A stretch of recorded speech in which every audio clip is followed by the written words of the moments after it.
বাজারে কিন্তু বিভিন্ন ধরনের লটকন কিন্তু এখন পাওয়া যায়, সেটা ছোট হোক বা বড় হোক। কিন্তু আমি কিন্তু সবসময় পছন্দ করি শাড়ি বা ব্লাউজের থেকে যে কাপড়ের টুকরোগুলো বের হয় সেগুলো দিয়েই কিন্তু লটকন তৈরি করা, মানে কাস্টমারের যাতে পছন্দ হয় সেরকম। তো এই যে দেখো, এখানে আমি দুটো টুকরো নিয়ে নিয়েছিলাম, এরকম বড় একটা ফুল পেয়ে গিয়েছিলাম, কিন্তু এটা চারটা কিছুতেই হচ্ছিল না। তাই জন্য ভাবলাম যে এটা একটু আলাদা রকম তৈরি করি, একদিকে বড় আর একদিকে কিন্তু ছোট, এইরকম একটা ফুল খুঁজে নেব। তো আমি এইরকম মানে বড় ফুল দুটো খুঁজে নিয়েছিলাম আর ছোট ফুল দুটো। তো এইবার বড়টার সাইজে কিন্তু আমাকে এরকম গোল রাউন্ড করে সেলাই করে নিতে হবে। এই যে দেখো, এখানে আমি সেলাই করে নিয়েছি। এবার এটার ভেতরে ছোট ছোট কাপড়ের টুকরো আমি ভরে দেবো, যাতে কিনা লটকনটা একটু সলিড হয়। তো আমি মানটি তোমাদের সাথে শেয়ার করব আজকে একটা নতুন ভিডিও, যেটা কিনা রয়েছে ব্লাউজের লটকন।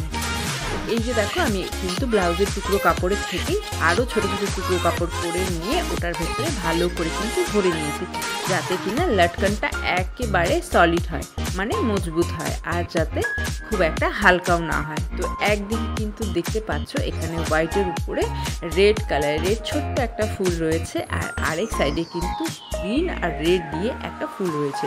চেষ্টা করেছিলাম যে অনেক কষ্ট করে যদি একই রকম চারটা ফুল পাওয়া যেত তাহলে খুব ভালো হতো, কিন্তু যেহেতু পেলাম না সেই জন্য এইরকমভাবেই এটা করেছি। আর তারপরে কিন্তু এই যে দেখো, ডরি যেটা আমি তৈরি করেছিলাম সেটাকে ভালো রকমভাবে ভেতরে ঢুকিয়ে দিয়ে এবার কিন্তু গোল করে ভালো করে ডাবল চাপ দিয়ে ভালো করে সেলাই করে নিতে হবে, যাতে কিনা এটা খুলে না যায়।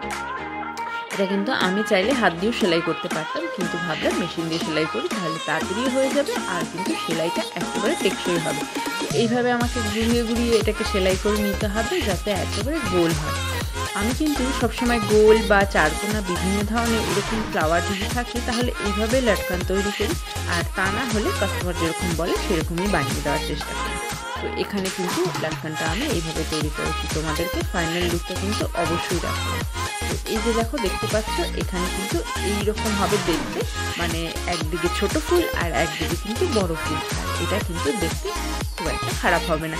তোমরা কিন্তু কমেন্টে অবশ্যই জানিও যে এইরকম লটকনের ডিজাইনটা কেমন লাগলো। আমার তো মোটামুটি ভালোই লেগেছে, জানি না কাস্টমারের কেমন লাগবে, আর কাস্টমার কিন্তু আমার খুব পরিচিত। তো যাই হোক, এই যে দেখো, ফুল লাল রঙের ফুল দুটোও কিন্তু ভীষণ ভালো লাগছিলো, কিন্তু যেহেতু পেছনের দিকে বড় সাইজের ফুল ছিল সেই জন্য দুটোকেই মিক্সড ম্যাচ করে দিয়েছি, যাতে কি না যেদিকেই পড়ুক না কেন লটকনটা দেখতে খুব একটা খারাপ না লাগে।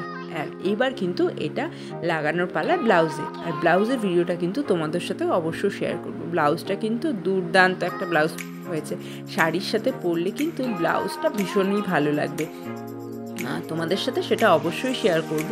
এর আগে কিন্তু এই ব্লাউজের শাড়িটাও কিন্তু আমি তোমাদের সাথে শেয়ার করেছিলাম, একটা হোয়াইটের ওপরে সুন্দর হ্যান্ডওয়ার্কের একটা কিন্তু শাড়ি ছিল, আর যেটা কিনা মানে অর্ডার করাই ছিল।